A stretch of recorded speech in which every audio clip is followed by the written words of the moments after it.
بسم اللہ الرحمن الرحیم۔ السلام علیکم، ویلکم ٹو مہم کہانی۔ آپ میں سے جن نے ابھی تک چینل کو سبسکرائب نہیں کیا وہ چینل کو سبسکرائب کر دیجئے، ناول کو لائک ضرور کر دیا کیجئے اور کمنٹ باکس میں اپنی رائے ضرور دیا کیجئے۔ چلتے ہیں ناول کی طرف۔ پولیس والے فوراً انہیں اسپتال لے جا چکے تھے۔ مام بابا کو کچھ ہوگا تو نہیں؟ رومان نے روتے ہوئے پوچھا، جبکہ شاہانہ اور سکندر کو تو ایسا لگ رہا تھا کہ وہ ایک ڈراؤنا خواب دیکھ رہے تھے۔ ایسا سچائی میں تو نہیں ہو سکتا تھا نا؟ صرف 1 مہینے میں ان کی پوری دنیا اجڑ گئی تھی۔ ڈاکٹر آپریشن تھیٹر سے باہر آیا تو پولیس والے ڈاکٹر کے قریب ہوئے، جبکہ شاہانہ نے سہم کر سکندر کو اپنے سینے میں بھینچا۔ آئی ایم سوری، ہم نے اپنی پوری کوشش کی لیکن گولی سیدھا دل میں لگی تھی، ہم انہیں بچا نہیں سکے۔ الفاظ تھے یا انگارے جو وہاں شاہانہ اور اس کی اولاد پر گرے تھے؟ وہ لوگ تو ایک پل میں قیامت دیکھ چکے تھے۔ بہت سے آنسو ان سبز آنکھوں سے ٹوٹ کر زمین بوس ہو گئے۔ زری اٹھ یار، کتنا سوئے گی، جلدی اٹھ جانا۔ صبح سویرے ہی اشال زرش کو جھنجھوڑ کر اٹھا رہی تھی۔ زرش نے جلدی سے اٹھ کر اسے دیکھا۔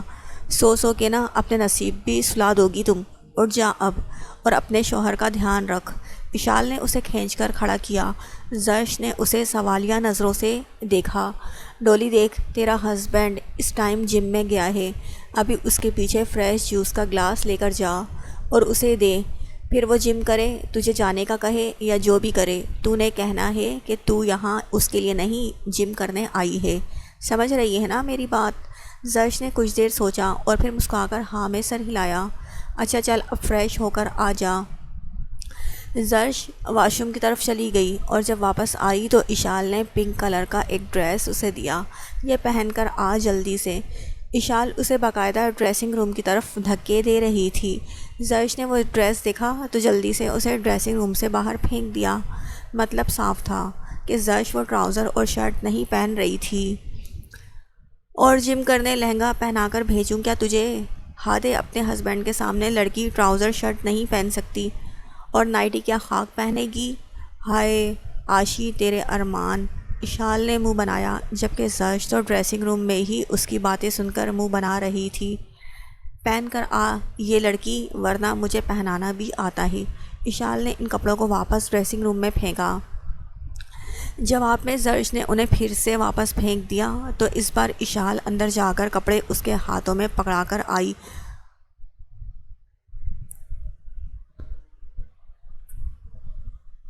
2 آپشنز ہیں تیرے پاس، یا تو یہ کپڑے پہن یا پھر ہسبینڈ بدلوا لے۔ اشال نے اپنی اینک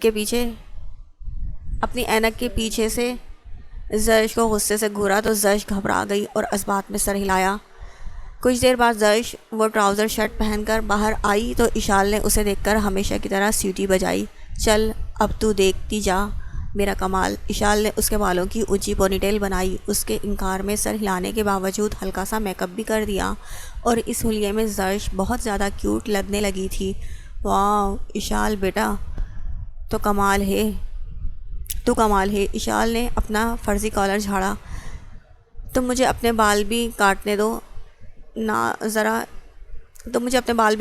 ذرا، میرے جیسا ہیئر کٹ تمہیں بہت زیادہ سوٹ کرے گا۔ اشال نے اپنے چہرے پر موجود آوارہ لٹوں کی طرف اشارہ کیا، جن کی وجہ سے اشال بہت پیاری لگ رہی تھی اور اس پر اس کا وہ گول سا چشمہ اسے علیحدہ ہی روپ دے رہا تھا۔ اچھا چل میری جان، سیا جی کو اپنا جادو دکھا۔ اشال زرش کو سجانے کے بعد وجدان کے پاس جانے کا کہہ کر خود بستر میں گھس گئی تو زرش اسے گھورنے لگی۔ کیا ساری رات جاگ کر تمہارے لیے آئیڈیاز سوچتی رہی اور اب مجھے سونے کا بھی حق نہیں؟ واہ کیا صلہ ملا ہے دوستی کا۔ اشال نے بھی اسے گھورا۔ زرش منہ بنا کر باہر چلی گئی، پھر گراؤنڈ فلور پر آ کر کافی دیر اس جم کے دروازے کے باہر کھڑی ہو کر سوچتی رہی کہ اسے اندر جانا بھی چاہیے یا نہیں۔ بہت ہمت کر کے اس نے گہرا سانس لیا اور بند آنکھوں کے ساتھ دروازہ کھول کر جم کے اندر داخل ہو گئی۔ ابھی وہ تھوڑا ہی آگے گئی تھی جب اس کے کانوں میں کسی کے سیٹی بجانے کی آواز پڑی، لیکن زرش نے اسے اشال ہی سمجھا اور وہاں کھڑی رہی۔ اشال تم بہت بری ہو، میں تم سے بات نہیں کروں گی۔ زرش نے آنکھیں کھولے بغیر اشارہ کیا۔ اوف، ایک تو یہ کمال کا حسن، اوپر سے یہ قاتلانہ اشارے، جان لیں گی میری۔ زرش نے گھبرا کر فوراً آنکھیں کھول دی تو سامنے کا منظر دیکھ کر اس کی روح فنا ہو گئی۔ وہاں وجدان تو تھا نہیں بلکہ پتہ نہیں کون سے 7 یا 8 لڑکے تھے جو اسے ٹکٹکی باندھے دیکھ رہے تھے۔ زرش کا دل کر رہا تھا کہ وہ یہاں سے غائب ہو جائے، لیکن خوف سے اس کی ٹانگیں جم سی گئی تھیں۔ ارے یار، ہاتھ لگا کر تو دیکھ لوں، حقیقت ہی ہے نا، مجھے تو بالکل موم کی گڑیا لگ رہی ہے، ایک آدمی نے چھچورے پن سے کہا۔ زرش وہاں سے جانے کے لیے مڑی تو بری طرح سے کسی چٹان کی مانند شے سے ٹکرا گئی۔ اس نے نظریں اٹھا کر دیکھا تو وہ وجدان تھا جو ان لڑکوں کو ایسے گھور رہا تھا، ایسے دیکھ رہا تھا کہ انہیں یہاں پر زندہ درگور کر دے گا۔ وجدان نے سختی سے زرش کا بازو پکڑ کر اسے اپنے قریب کیا۔ کیا کہا تو نے؟ الفاظ بولنے سے زیادہ غرائے گئے تھے۔ باس وہ لڑکا ان سبز آنکھوں میں موجود وحشت دیکھ کر سہم گیا تھا۔ زرش وہاں سے جانا چاہ رہی تھی، لیکن وجدان کی لوہے کے مانند گرفت سے نکلنا اس کے لیے ناممکن تھا۔ بیوی ہے یہ میری، اپنی آنکھیں اور زبان قابو میں رکھنا، ورنہ ان کو اکھاڑ کر اپنی دیواروں کی زینت بنا دوں گا کہ میری بیوی پر اٹھنے والی ہر نگاہ کو اپنا انجام معلوم ہو جائے۔ اس کے غرانے پر نہ صرف وہ لڑکے بلکہ زرش بھی کانپ کر رہ گئی تھی۔ وجدان غصے سے اسے کھینچ کر وہاں سے لے آیا اور لاؤنج پہ لا کر ایک جھٹکے سے اسے چھوڑا۔ کیوں گئی تھی تم وہاں؟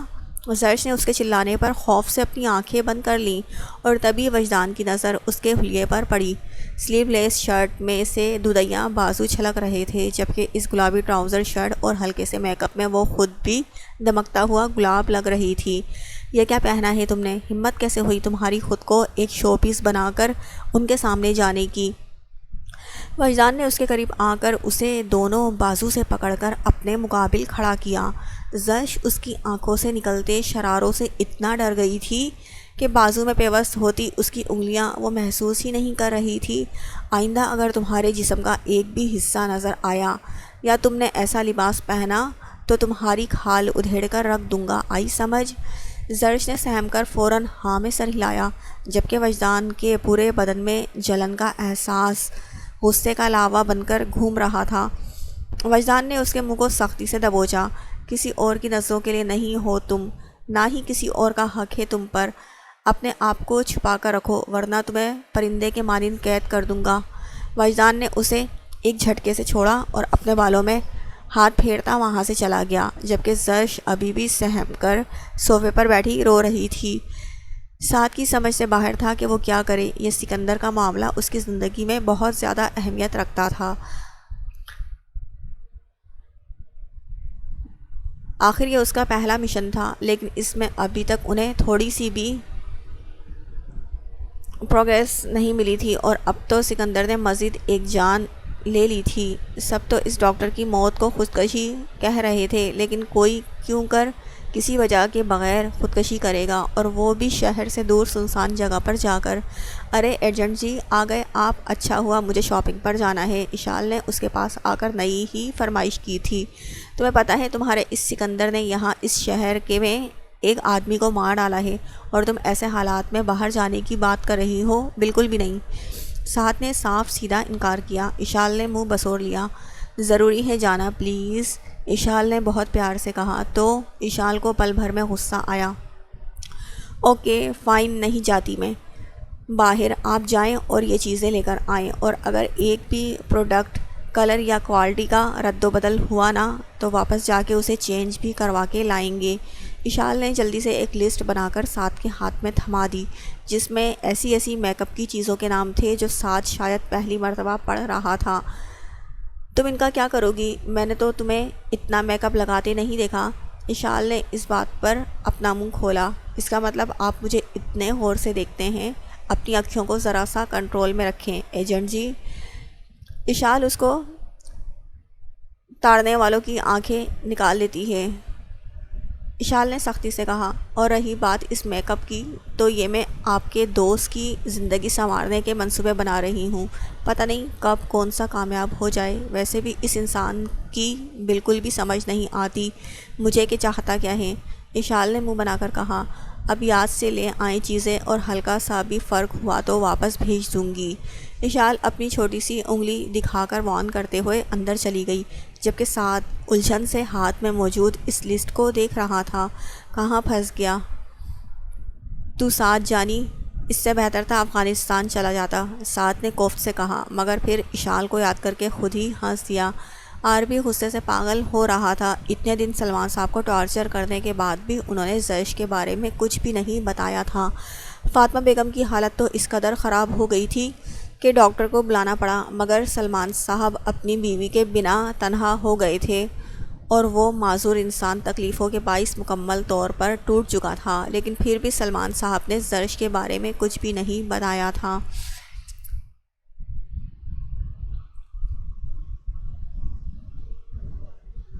نہیں سر، ابھی تک تو کچھ پتہ نہیں لگا پائے ہم اس لڑکی کے بارے میں، مگر ہمارے آدمی ہر جگہ پر ہیں، اس کی ایک جھلک ملتے ہی اس کو ٹریس کر لیا جائے گا۔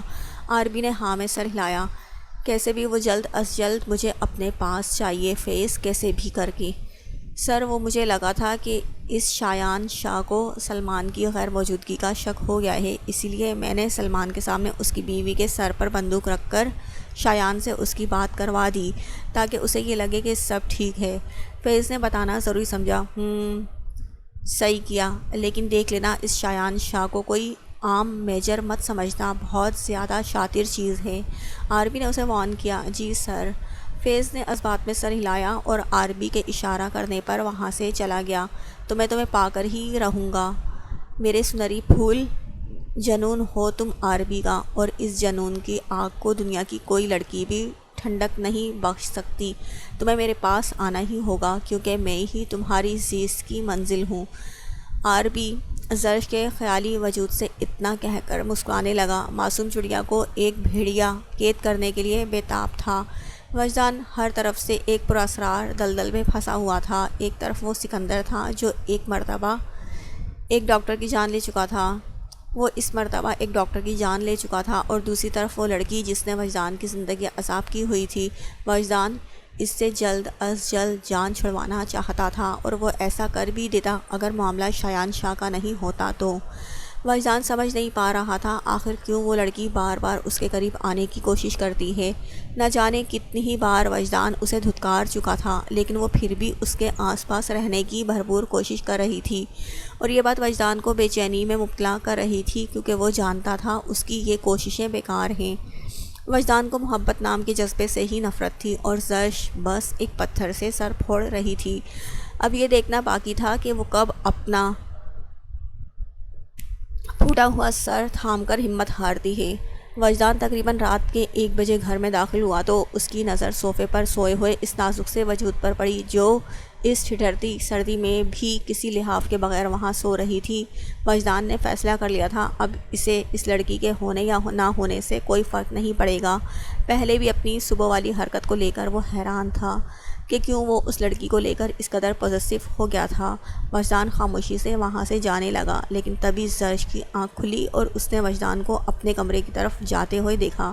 کیا مجھے ان سے بات کرنی چاہیے؟ اگر انہیں صبح کی طرح برا لگ گیا تو؟ نہیں، میں انہیں غصہ نہیں دلاؤں گی اب، لیکن اشال نے تو کہا تھا کہ مجھے ہمت نہیں ہارنی چاہیے، انہیں اپنی اہمیت کا احساس لانا چاہیے، آخر میں بیوی ہوں ان کی، تو پھر میں جاؤں کیا ان سے بات کرنے؟ بہت سوچ بچار کرنے کے بعد زرش اٹھ کر وجدان کے کمرے کی طرف چل دی۔ اس نے دروازہ کھٹکھٹانے کے لیے دروازے کو ہاتھ لگایا تو وہ اپنے آپ ہی کھل گیا۔ زرش نے دروازہ کھول کر اندر جھانکا، لیکن وہاں کوئی بھی نہیں تھا۔ اچانک سے واش روم کا دروازہ کھلا اور وجدان شرٹ کے بغیر کمرے میں داخل ہوا۔ زرش کی نگاہ جیسے ہی اس کی چوڑی چھاتی پر پڑی، وہ جلدی سے پلٹ کر دروازے کی طرف جانے لگی، جبکہ اس پر نظر پڑتے ہی وجدان کا پارا ہائی ہوا تھا۔ رکو! وجدان کی آواز پر زرش رک گئی تھی، لیکن پلٹی نہیں۔ وجدان خود ہی چل کر زرش کے سامنے آیا، اور اب وہ اس کی زور سے میچی ہوئی بند آنکھوں کو دیکھ رہا تھا۔ کیوں آئی ہو تم یہاں؟ وجدان نے غصے سے اپنے دانت پیس کر کہا، جبکہ اس کی غصے سے بھری آواز سن کر زرش کی روح تک کانپ گئی تھی۔ آپ کو کھانے کا پوچھنے آئی تھی۔ زرش نے آنکھیں کھولے بغیر ہی اشارہ کیا تھا۔ اور کس نے کہا تمہیں ایسا کرنے کو؟ جواب دو! زرش نے کوئی جواب نہ پا کر وجدان نے سختی سے کہا۔ تو زرش نے اپنی آنکھوں کو مزید زور سے بند کر لیا۔ بیوی کا فرض ہے کہ وہ شوہر کا خیال رکھے۔ زرش نے بہت آہستہ سے اشارہ کیا۔ اوہ اچھا، یعنی بیوی کے فرائض بخوبی سمجھتی ہو تم؟ زرش نے جلدی سے ہاں میں سر ہلایا۔ اچانک ہی وجدان نے اس کی کمر میں ہاتھ ڈال کر اسے اپنی طرف کھینچا۔ زرش نے ہڑبڑا کر اپنی آنکھیں کھول دی۔ سبز آنکھیں کانچ سی بھوری آنکھوں سے ٹکرائی تھیں۔ وجدان اس لڑکی کو ڈرانا چاہتا تھا، خود سے دور کرنا چاہتا تھا، اسی لیے اس نے اسے سختی سے اپنے مزید قریب کیا۔ اگر ابھی اور اسی وقت اپنا حق حاصل کرنا چاہوں تو؟ زرش نے کوئی جواب نہیں دیا، بلکہ وہ تو حیرت سے آنکھیں کھولے اس کا بدلا ہوا روپ دیکھ رہی تھی۔ وجدان کی نظر اس کے کپکپاتے ہوئے ہونٹوں پر پڑی تو اس نے مزید کچھ سوچے بغیر اپنا جائز حق استعمال کرتے ہوئے بہت شدت سے اس کی سانسیں اپنی سانسوں میں اتاری۔ زرش جو اس حملے کے لیے بالکل بھی تیار نہیں تھی، اس کی اس حرکت پر تڑپ کر رہ گئی۔ وجدان تو اسے سزا دینا چاہتا تھا، خود سے دور کرنا چاہتا تھا، لیکن اس کی قربت ملتے ہی وہ خود کو بھول چکا تھا۔ کچھ دیر بعد غصے سے اس کے ہونٹوں کو آزادی بخش کر وجدان اس کے چہرے پر آئے خوف کے سائے دیکھنے لگا۔ ایک دل فریب مسکراہٹ نے اس کے لبوں کو چھوا۔ وہ اسے ڈرانے میں کامیاب ہوا تھا، مگر پھر اس کی نظر ان کانچ سی آنکھوں میں موجود آنسوؤں پر گئی، جہاں پر بے انتہا خوف تھا۔ اس خوف نے وجدان کو پریشان کر دیا۔ وجدان نے انتہائی نرمی سے اس کے کندھوں کو تھاما۔ زرش تڑپ کر اس سے دور ہوئی اور اپنا کندھا پکڑ کر رونے لگی، ایسے جیسے وجدان کے لمس نے اسے بہت تکلیف دی ہو۔ وجدان کو کچھ غلط ہونے کا احساس ہوا تو وہ سہم کر دیوار کے ساتھ لگی زرش کے پاس آیا۔ زرش اور اپنا ایک ہاتھ اس کے سر کے پاس دیوار پر رکھا۔ کیا ہوا؟ اپنی آنکھوں میں اس خوف کی وجہ بتاؤ مجھے، کس نے تکلیف پہنچائی تھی تمہیں؟ زرش وہاں سے غائب ہونا چاہ رہی تھی، لیکن وجدان کی پکڑ سے نکلنا ناممکن تھا، اسی لیے وہ سر جھکا کر رونے لگی۔ وجدان نے پھر سے اس کا کندھا تھامنا چاہا تو زرش نے خوف سے اپنا چہرہ ہاتھوں میں چھپا لیا اور زاروں قطار رونے لگی۔ بتاؤ مجھے عربی۔ اس کے حکم پر زرش نے بتایا۔ اچانک ہی وجدان نے اس کی شرٹ کندھے سے ہٹائی، صرف دو۔ اس کی نظر کندھے پر موجود جلے ہوئے نشان پر پڑی۔ 2 ہندسے لکھے تھے عربی، اور وہ ہندسے لکھے نہیں گئے تھے بلکہ داغے گئے تھے۔ وجدان نے غصے سے اپنا ہاتھ بہت زور سے دیوار پہ مارا۔ کس نے کیا یہ؟ بولو، کس نے تمہیں تکلیف پہنچائی؟ وجدان نے چیخ کر پوچھا۔ وہ اپنا آپ چھپانے لگی۔ وجدان نے دوبارہ تڑپ کر پوچھا، لیکن زرش ابھی بھی اپنا چہرہ ہاتھوں میں چھپائے رو رہی تھی۔ جس نے بھی تمہیں تکلیف دی ہے اس کی زندگی جہنم بنا دوں گا۔ موت مانگے گا وہ، لیکن اسے موت بھی نصیب نہیں ہوگی۔ جتنی تکلیف تم نے سہی ہے نا، اس سے 10 گنا زیادہ تکلیف ہر روز سہے گا وہ شخص، وعدہ ہے یہ خان کا۔ وجدان نے زرش کے کان میں سرگوشی کی اور پھر اس سے دور ہو گیا۔ چلی جاؤ یہاں سے نور، فوراً چلی جاؤ، اور اب میرے سامنے غلطی سے بھی مت آنا، ورنہ یہ غصہ سب جلا دے گا۔ وجدان کے ایسا کہتے ہی زرش روتے ہوئے جلدی سے وہاں سے بھاگ گئی تھی۔ اس نے تو ایک مرتبہ بھی مڑ کر پیچھے نہیں دیکھا تھا۔